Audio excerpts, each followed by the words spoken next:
समस्त भगवत भक्तों को जय जय सीताराम। मैं पंडित अतुल तिवारी आप सभी का यूट्यूब चैनल भक्तपथ अतुल तिवारी पर स्वागत करता हूँ। निवेदन करता हूँ यहाँ पर उपस्थित श्री बालकांड की, श्री रामचरितमानस की सुंदर कथाएं हैं, इनका श्रवण करें, अन्य लोगों को शेयर करें, इससे कथाओं का लाभ समस्त जगत को प्राप्त हो सके। पिछली कथा में हमने आपको यहाँ पर सुनाया था कि नारद जी ने माता पार्वती का हाथ देखा है हिमाचल राज के कहने पर, और कहा है, उनका भविष्यवाणी बताई है क्या होने वाला है। और जब भविष्यवाणी बताई तो हिमालय राज और मैना तो बड़े ही भयभीत हो गए। कहा कोई महाराज उपाय नहीं है।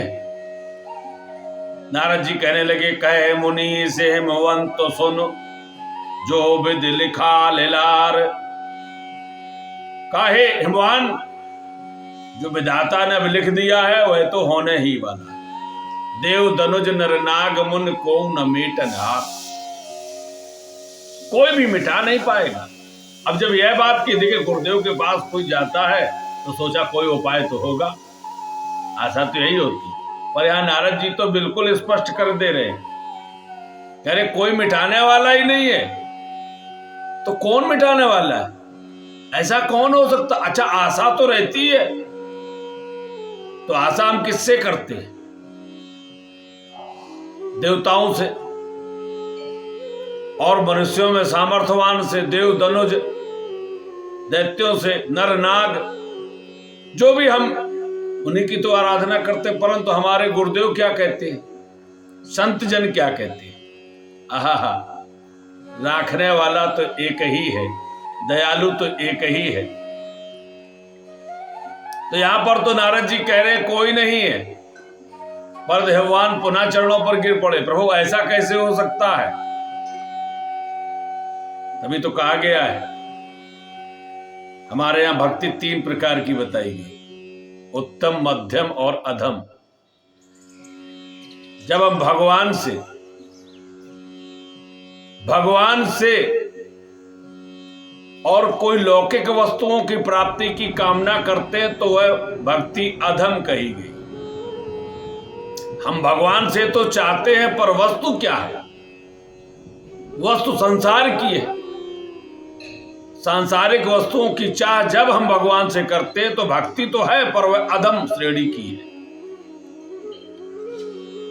और जब हम भगवान की कामना देवताओं से करते हैं वह मध्यम प्रकार की भक्ति है।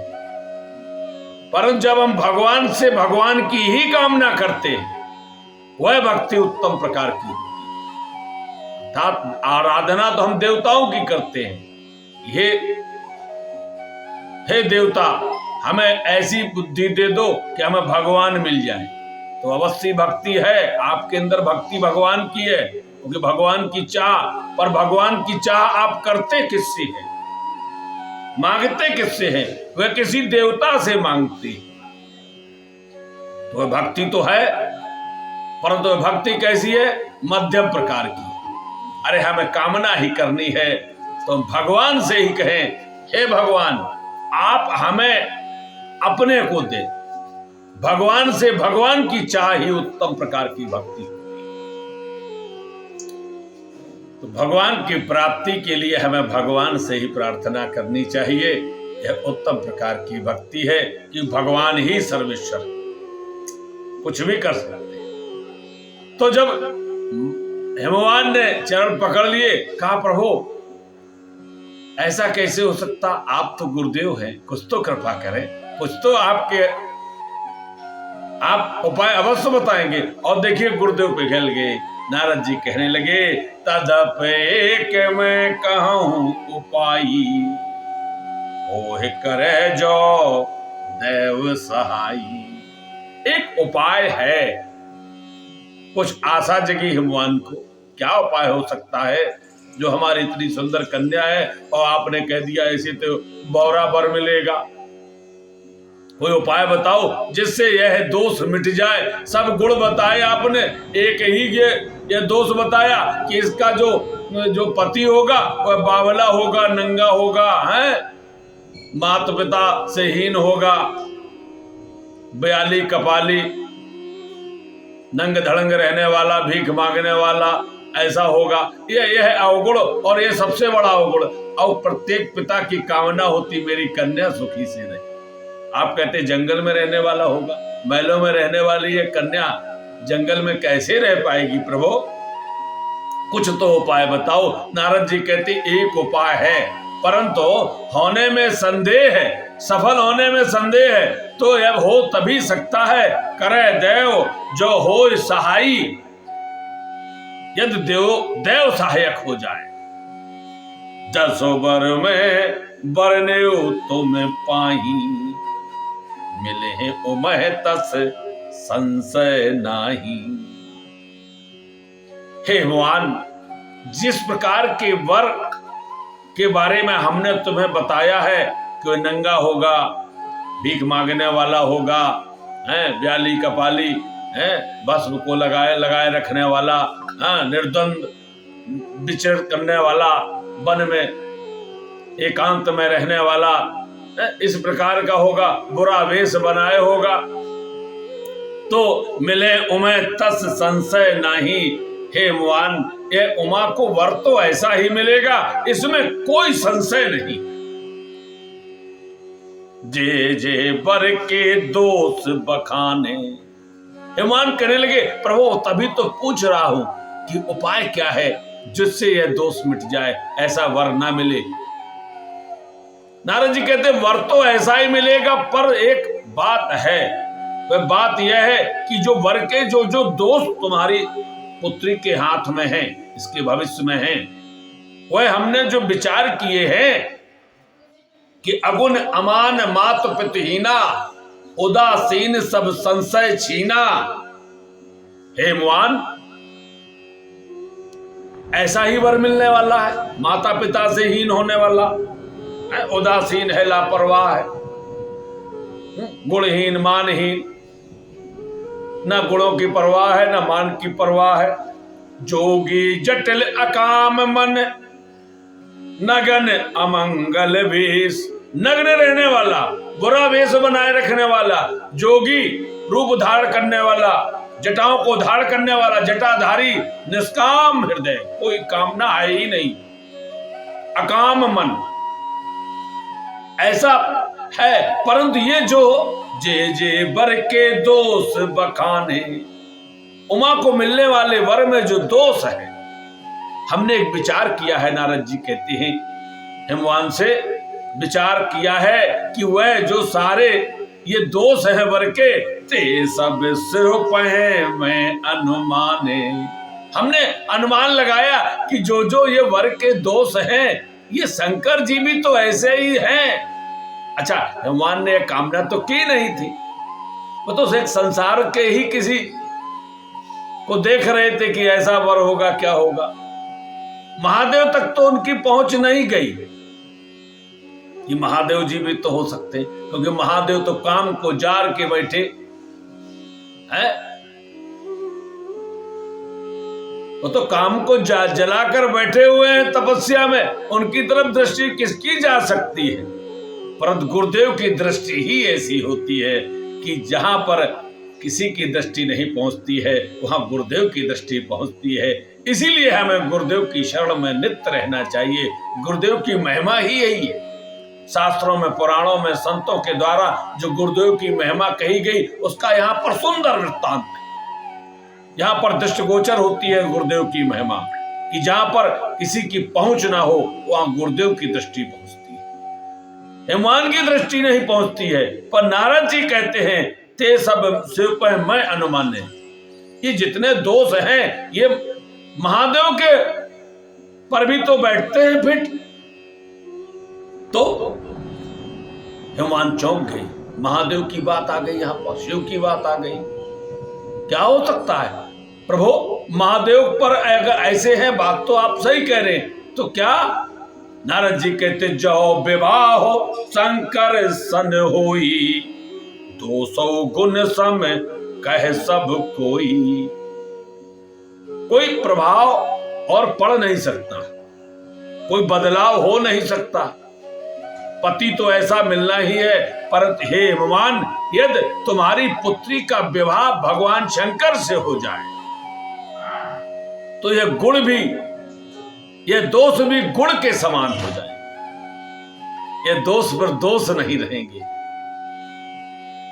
ये जो दोष हमने बताए हैं ना वर के, अगर तुम्हारी पुत्री का विवाह महादेव के साथ हो जाए तो ये दोष भी भूषण बन जाएंगे। आहा, ये गुण है, ये गुण हो जाएंगे, अब दोष नहीं रहेंगे।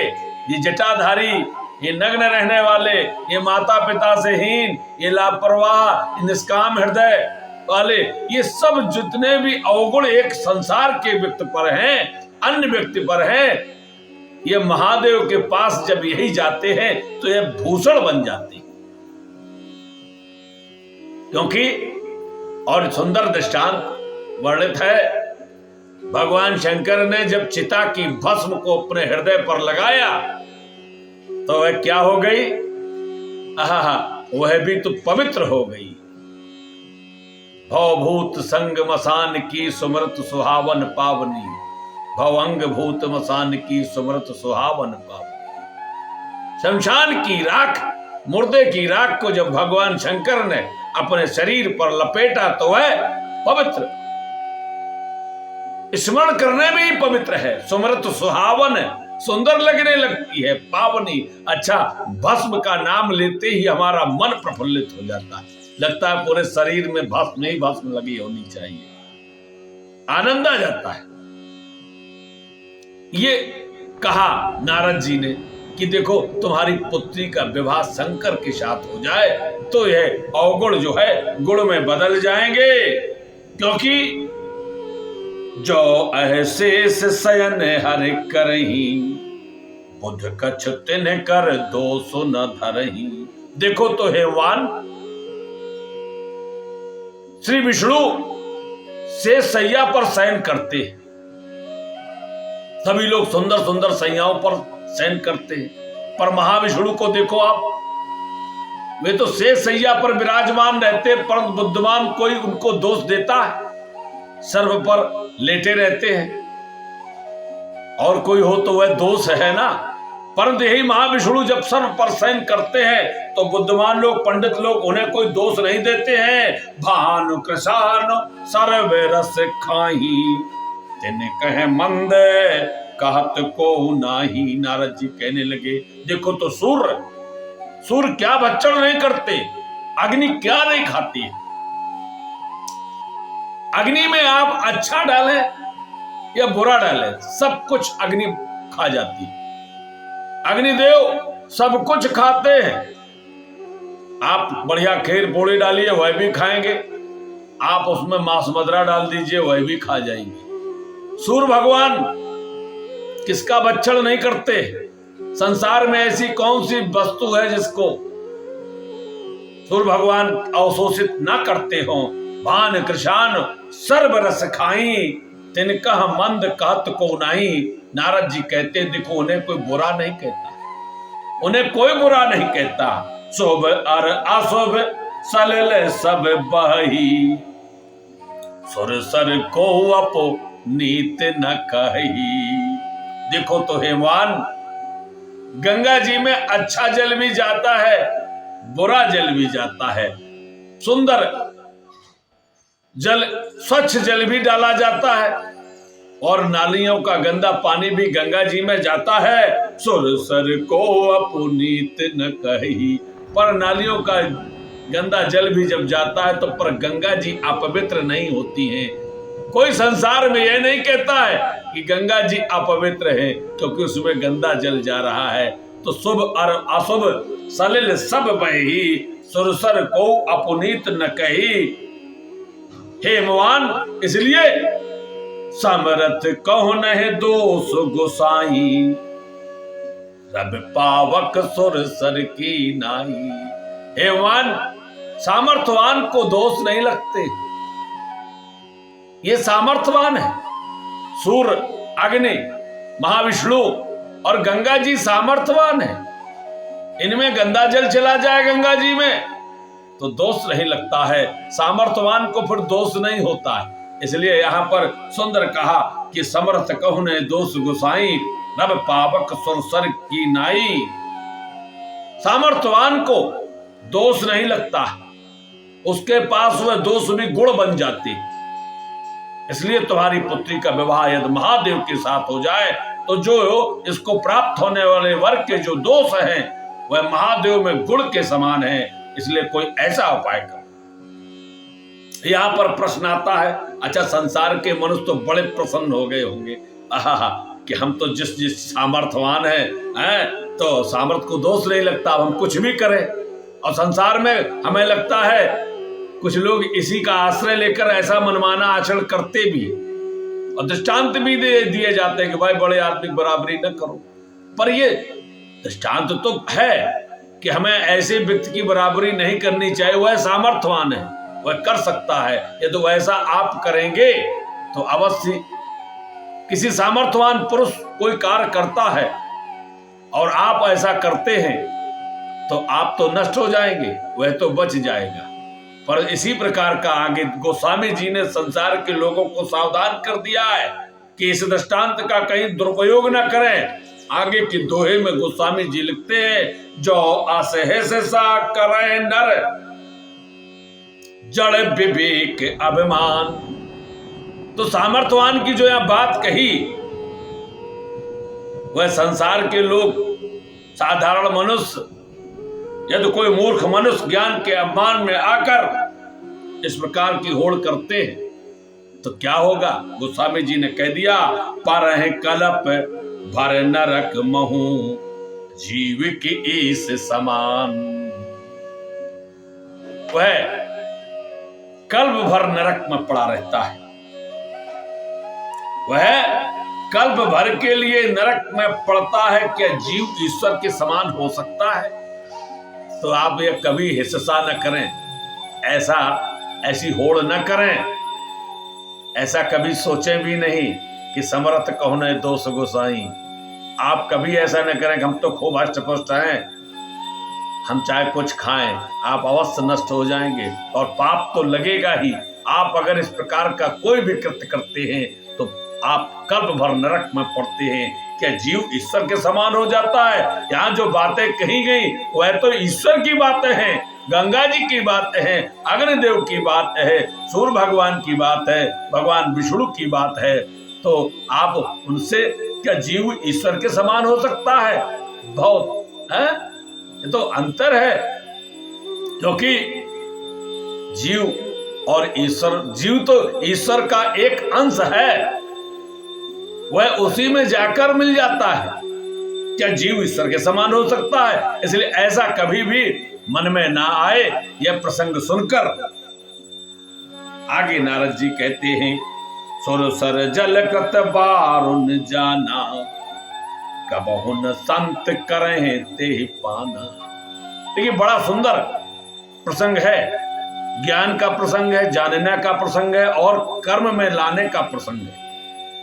ज्ञान को जब हम कर्म में लाते तभी वह अपनी श्रेष्ठता प्राप्त करता है। ज्ञान यदि मन में ही है और उसे कर्म में यदि आपने परिणत नहीं किया तो ज्ञान व्यर्थ होता है। यहां पर नारद जी कहते हैं, सुरसर जल कृत बारुन जाना, कबहु न संत करें ते पाना। अच्छा देखो, अब देख लीजिए, गंगा जी का जल इतना पवित्र बताया गया कि उसमें कुछ भी मिल जाए वह पवित्र ही रहता है। परंतु देखो, यदि गंगा जी के जल से ही मदिरा बनाई जाए, सुरसर जल कृत बारुन जाना, पर संत लोग क्या उस मदिरा का पान करेंगे। गंगा जी के जल से बनाई हुई मदिरा का पान संत जन कभी नहीं करेंगे। सुरसर मिले सो पावन कैसे। अब ये क्यों बताया, क्योंकि हमें पता है लोगों के मन में यह प्रश्न अवश्य आया होगा, जीव की ईश समान। और हमने अभी कह दिया कि ईश्वर अंश जीव अविनाशी, जीव ईश्वर का ही अंश है। तो संसार के लोग फिर तो एक ही बात हो गई, जब अंश ही है तो वह तो ईश्वर ही हो गया अवश्य ही। हाँ, क्योंकि तर्क तो तुरंत आते हैं भगवान की भक्ति देर में आती, तर्क तुरंत प्रकट हो जाते कि जीव और ईश्वर, जब ईश्वर अंश जीव अविनाशी, और यहां पे कह दिया गया जीव की ईश समान, जीव का ईश्वर के समान हो सकता है, और जीव जब जाता भी है तो वह भी ईश्वर में मिलता है, ये भी बात सबको पता है। और जितने भी जीव है सब ईश्वर का ही अंश है, यह कभी आत्मा कभी मरती नहीं है। जीव तो ईश्वर अंश जीव अविनाशी, जीव अविनाशी है, नष्ट ही नहीं होता। तो यह तो तर्क आएगा, इसका समन करने के लिए यहां पर गोस्वामी जी ने आगे लिखा, सुर सर मिले सुपावन कैसे, ईस अनीस है अंतर तैसे। ये अंतर ऐसा है कि जिस प्रकार से गंगा जी के जल से जब हम कुछ जल ले लेते हैं और उससे मदिरा बना लें तो कभी भी संत उसे पान नहीं करते हैं, इसी प्रकार से ईश्वर के अंश से जब जीव बनता है और जीव जब इस संसार के विषय रूपी या माया में लिप्त होता है तो वह फिर वैसा नहीं रहता है, उसका स्वरूप परिवर्तित हो जाता है। जिस प्रकार से गंगा जी का जल आया और वह मदिरा उससे बनाई गई तो उसका वह स्वरूप नहीं रहा, मदिरा के अवगुण रूपी तत्व जब उसमें मिल गए, इसीलिए उस जीव के में जब संसार के ये विषय रूपी अवगुण जब मिल जाते हैं तो वह फिर वह नहीं रहता है। सुरसर मिले सो पावन कैसे, वह जब जीव वह अवगुणों से भरा हुआ जीव जब पुनः उस गंगा, अच्छा उसी मदिरा को, अवगुणों से भरी हुई मदिरा को गंगा जी में डाल दिया जाए तो वह फिर वह इस गंगा जल बन जाता है। यही बात बताई है, सुरसर मिले सो पावन कैसे, अवगुणों से भरा हुआ यह जीव जब पुनः उस ईश्वर से मिल जाता है तो वह वैसा ही पवित्र हो जाता है, वह वैसा ही हो जाता है। इस अनीस अंतर तैसे, इसी प्रकार यह अंतर ईश्वर और जीव का जो भेद है ये वैसा ही है, मदिरा और गंगा जल जैसा। सुरसर मिले सो पावन कैसे, ईस अनीस है अंतर तैसे। गंगा जी के जल से बनाए हुए मदिरा का पान संत जी नहीं करते, और उसी मदिरा को जब गंगा जी में मिला दिया जाता है तो पवित्र भाव से संतजन उसी का पान करते हैं। शंभु सहज समरथ भगवाना, ये विवाह सब विधि कल्याणा। नारद जी कहते हैं, हे भगवान देखो भगवान शंकर सहज ही समर्थ है, ये सामर्थवान सहज समर्थ, शंभु सहज समर्थ भगवाना, क्योंकि वे भगवान है, वे भगवान है, इसलिए ये विवाह सब विधि कल्याणा। ऐसा उपाय करो जिससे तुम्हारी पुत्री का विवाह महादेव के साथ हो जाए, इस विवाह में सब प्रकार से कल्याण है, तुम्हारी पुत्री का कल्याण तभी होगा, और नहीं तो फिर यदि शंकर जी से विवाह नहीं हुआ तो वर तो ऐसा ही मिलेगा। तो वह सब दोषों से युक्त वर तो फिर संसार में बहुत घूम फिर रहे हैं। कर दो विवाह किसी से, अगर इन दोषों को मिटाना है तो हेमवान तुम्हें शंकर जी से अपनी पुत्री का विवाह करना पड़ेगा। दुराराध्य पे अहे महेशु, आसुतोष पुण्य किए कलेशु। और फिर देखो यहां पर कितनी सुंदर बात नारद जी कहते हैं, दुराराध्य पे अहे महेशु। कहने लगे हेमवान परंतु महादेव की आराधना बड़ी कठिन है। अब यहां पर यही तो लोगों के अंदर भ्रम होता रहा सब पहले से भी, सब कोई कहते अरे शंकर जी तो भोले वाले हैं, उनको क्या चाहे जैसे प्रसन्न कर लो। दोनों बातों में अंतर है, भगवान की प्रसन्नता में तो अंतर है, वह तो ठीक, परंतु आराधना कठिन। यहां पर दोनों बातें बड़ी सुंदर स्पष्ट गोस्वामी जी ने की हैं। दुराराध्य पे अहे महेशु, नारद जी कहते हैं कि भगवान शंकर की आराधना हेमवान बहुत ही कठिन है। हेमवान तो घबरा गए, प्रभु फिर एक अच्छी बात है शंकर जी में, क्या आराधना कठिन है परंतु वह प्रसन्न जल्दी होते, क्योंकि उनका नाम आशुतोष है। आशुतोष तुम्हें औधर दानी, भारत हरौ दीन जन जानी, दशरथ जी भगवान शंकर की ऐसे ही आराधना कर रहे थे। आशुतोष पुण्य किए कलेशु। देखो हिमवान, घबराने की आवश्यकता नहीं। आराधना कठिन दुराराध है, परंतु एक बात अवश्य है, वे यदि आप क्लेश करें, पुण्य किए कलेशु अर्थात तप करें, तो अब वे संतुष्ट जल्दी हो जाते हैं, प्रसन्न जल्दी हो जाते हैं। इसलिए एक बात अच्छी है कि आप उपाय करो। कठिन उपाय है, परंतु कठिन उपाय करेंगे परंतु ये प्रसन्न जल्दी हो जाते हैं। तो दोनों बातों में अंतर है। भगवान शंकर प्रसन्न जल्दी हो जाते हैं, और किस बात पर प्रसन्न हो जाए यह तो कोई जानता ही नहीं। महादेव की तो आदत ही ऐसी, आराधना करते रहो प्रसन्न ना हो, और तुम्हारा और किस भाव से प्रसन्न हो जाए भगवान यह तो पता ही नहीं चलता है। न जाने कौन से गुण पर दयानिधि रीझ जाते हैं। और हमारे राम जी भी तो ऐसे ही हैं, हमारे राम जी भी ऐसे ही हैं। महात्माओं ने अनेकों वर्षों तक तपस्या की है। अगस्त ऋषि हो, चाहे अत्रि महाराज हो, चाहे भरद्वाज जी हो, चाहे सर्वंग ऋषि हो, चाहे सुतीक्षण जी हो, अनेकों महात्माओं ने वर्षों तक तपस्या की है। सर्वंग मुनि को तो इतनी तपस्या करनी पड़ी कि ब्रह्मलोक से विमान आ गया। चलिए महाराज आप तो सीधे ब्रह्मलोक।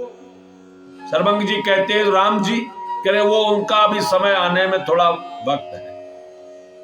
करे आराधना तो मैं राम जी की कर रहा था, ब्रह्मलोक मैंने प्राप्त कर लिया है, अभी राम जी प्राप्त नहीं हुए। नहीं, राम जी अभी प्राप्त नहीं हुए।